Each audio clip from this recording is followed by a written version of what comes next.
శ్రీమాత్రే నమ. జయ గురు దత్తాత్రేయ నమ.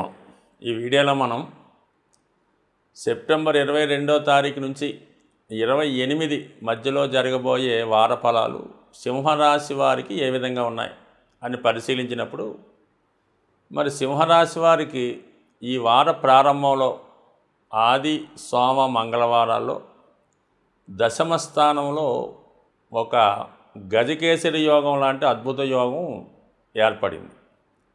సో దాని ప్రభావం వల్ల ఏమవుతుందంటే ఈ రాశి వారికి అనుకోకుండా వృత్తిరీత్యా ప్రయాణాలు చేయవలసి రావడం కానీ, లేదా కుటుంబ సమేతంగా ఏదైనా తీర్థయాత్రలు పుణ్యక్షేత్రాల్లో పాల్గొనడం కానీ జరుగుతూ ఉంటుంది. లేదంటే సొంత గ్రామంలో ఉన్నటువంటి తల్లిగారినో తల్లిదండ్రులనో కలుసుకోవడం, వారి యొక్క యోగక్షేమాలు తెలుసుకోవడం, భూములకి స్థిరాస్తులకి సంబంధించిన విషయాల్లో ఎక్కువ బిజీగా తిరుగుతూ దానికి సంబంధించిన ఆదాయ వ్యయాలు చూసుకునే ప్రయత్నం చేస్తాడు. వృత్తిపరంగా వ్యక్తిగతంగా గౌరవం పెరుగుతుంది, దైవభక్తి పెరుగుతుంది, ఎక్కువ ప్రయాణాలు చేయవలసి ఉంటుంది. అయితే బుధ గురువారాల్లో చంద్రుడు లాభస్థానంలోకి వచ్చి కుజగ్రహంతో కలిసి ఉండడం వలన చంద్రమంగళ యోగం ఏర్పడింది. ఆ కారణం వల్ల ఆ 2 రోజుల్లో అంటే మీకు బుధ గురువారాల్లో రావలసినటువంటి ధనం చేతికి అందుతుంది. భూముల మీద స్థిరాస్తుల మీద ఆదాయం లభిస్తుంది, పెరుగుతుంది. ఏదన్నా మీరు స్థిరాస్తి అమ్మాలనుకున్నా ఈ సమయంలో అనుకూలించే అవకాశం ఉంది. అలాగే మీకు భాగ్యం అంటే తండ్రి గారి ద్వారా సహకారం లభించే అవకాశం ఉంది. పిల్లల అభివృద్ధి విషయంలో శుభవార్తలు వింటారు. ఫర్ ది సేమ్ టైం ఈ 2 రోజుల్లో ఎక్కువగా ఇబ్బందులు అంటే ఒక విధమైన ఆర్థిక సమస్యలు లేకపోయినా బంధువులతో విరోధాలు, ధనం ఇచ్చిపుచ్చుకునే వ్యవహారాల్లో, ఆర్థిక లావాదేవీల్లో మరి అన్నదమ్ముల మధ్య కానీ, భాగస్తుల మధ్యలో కానీ, లేదంటే మీ దగ్గర పనిచేస్తున్నటువంటి వ్యక్తులతో కొంత వాగ్విదాలు, కొంత మీకు అధిక కోపానికి గురవడం, పౌరుషంగా మాట్లాడడం జరిగే అవకాశం ఉంటుంది. కొద్దిగా సహనంగా వ్యవహరించండి. ఆర్థిక సంబంధించిన విషయాల్లో లాభం ఉన్నప్పటికీ కూడా మిగతా విషయాల్లో కొంత ఇబ్బందులు ఎదుర్కోకుండా చూసుకోవడం మంచిది.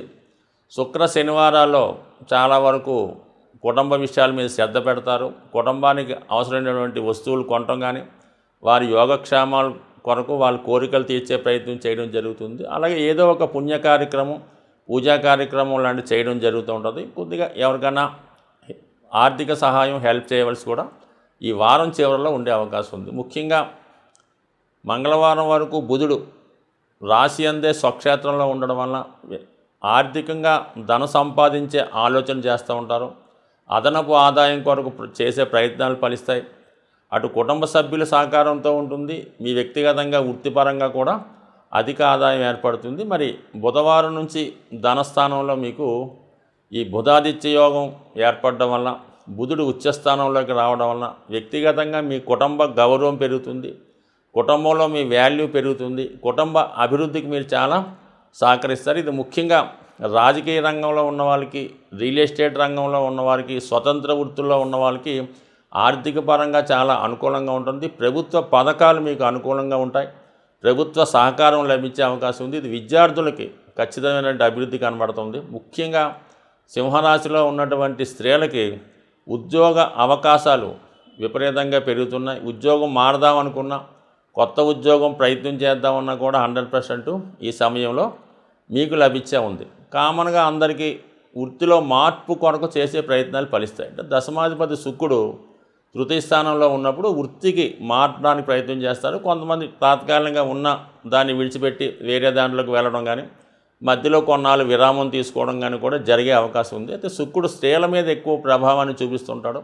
వ్యక్తిగతంగా ఈ సింహరాశి వారికి ఈ వారం అన్ని గ్రహాలు కూడా ఇంచుమించుగా చాలా అనుకూలంగా ఉన్నాయి.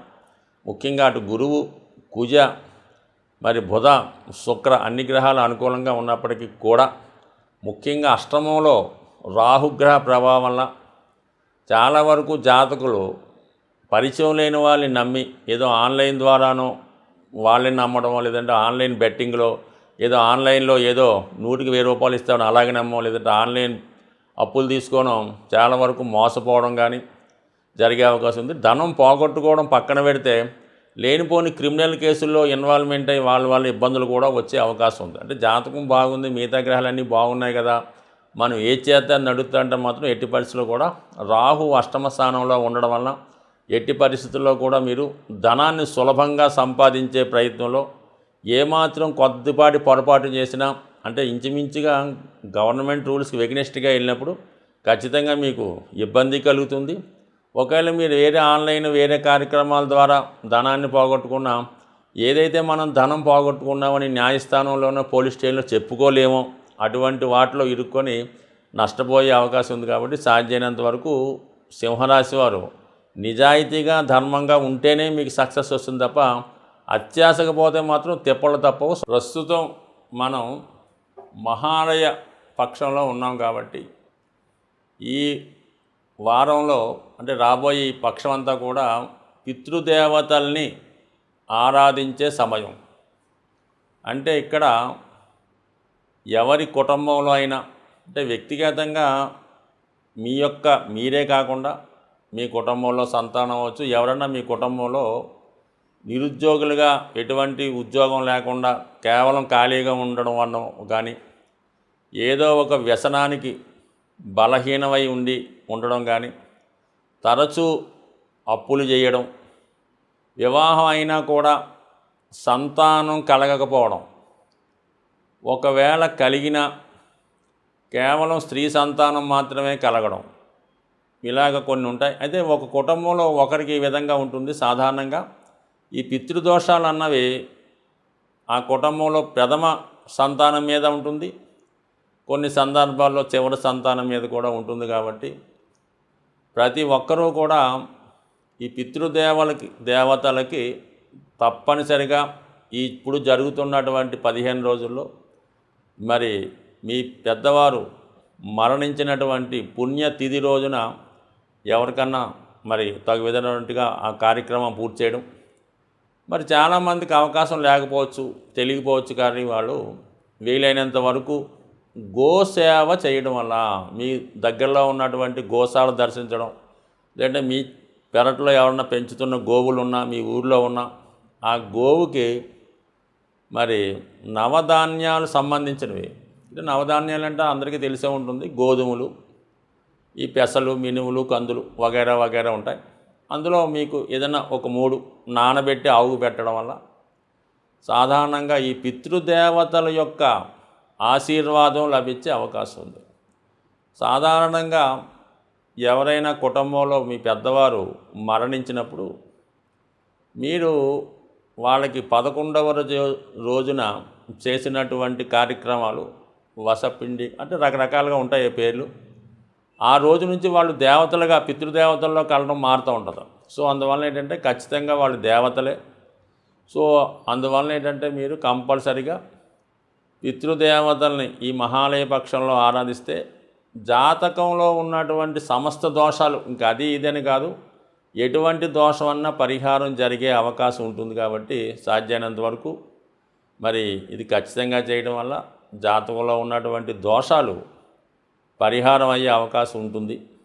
అలాగే మరి ఈ సమయంలో ఇంకా బాగా ఇబ్బందికరంగా ఉంది, ఇంకా మన వల్ల జీవితం ముందుకు వెళ్ళడం లేదు అనుకున్న వాళ్ళు మరి మీరు మీ యొక్క ఈ జన్మ నక్షత్రం రోజు కానీ, జన్మ తిథి రోజు కానీ, పుట్టిన వారం అంటే ఏదో మంగళవారం బుధవారం పుడతారు కదా, అటువంటి రోజున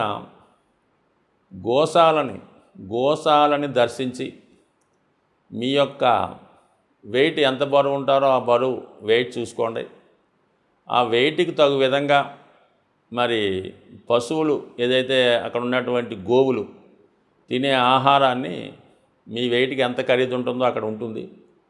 ఆ ధనం ఆ గోశాలలో డొనేట్ చేయడం వల్ల మీ యొక్క సమస్యలు పరిహారం అయ్యే అవకాశం ఉంది. ముఖ్యంగా ఆర్థికపరమైన సమస్యలు ఉన్నవాళ్ళు పచ్చగడ్డి మీ వెయిట్ తగ్గ ఇచ్చి ఆ పశువులతో తినిపించడం వల్ల కంపల్సరీగా మీకు ఆర్థికపరమైన సమస్యల నుంచి బయటపడే అవకాశం ఉంది. స్వస్తి.